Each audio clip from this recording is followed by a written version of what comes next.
quick and easy style to deal with your Dyson Supersonic hairdryer would be a smooth blow dry. So to do this, you can either use the smoothing nozzle, which is nice and wide like this, or the skinnier styling concentrator. So if you have a stronger kink or curl or wave in the hair, you may need the narrower airflow of the styling concentrator to get it smooth. If not, you can opt for your smoothing nozzle to get a nice smooth blow dry on it.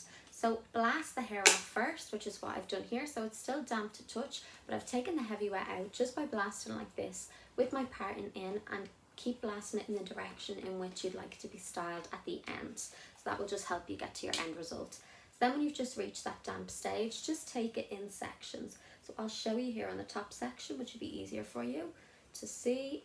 Normally we'd start at the bottom sections, but whatever works best for you. The easiest kind of brush to use is a paddle brush like this if you're not too handy with brushes. So you can just pop it in underneath the hair and glide your hairdryer alongside it nice and slow, and just repeat this motion until the hair is dry. So just choose the airflow and temperature that suits your hair type.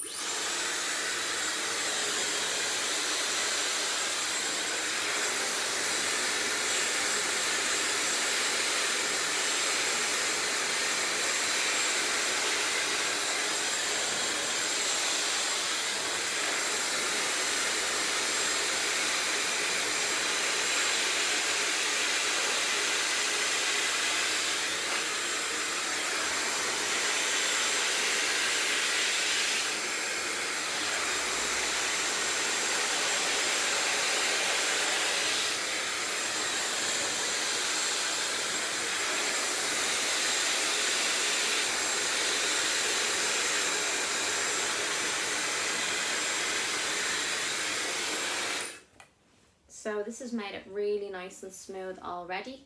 If you still had a kink in it, then you could go in with your styling concentrator. That narrower airflow would just help to blast out the little kink. When you're finished as well, it's a great idea just to turn down your temperature completely and run over it with cold air, just to keep the frizz at bay. If you have any other demonstrations that you'd like to see, you can just comment below this video.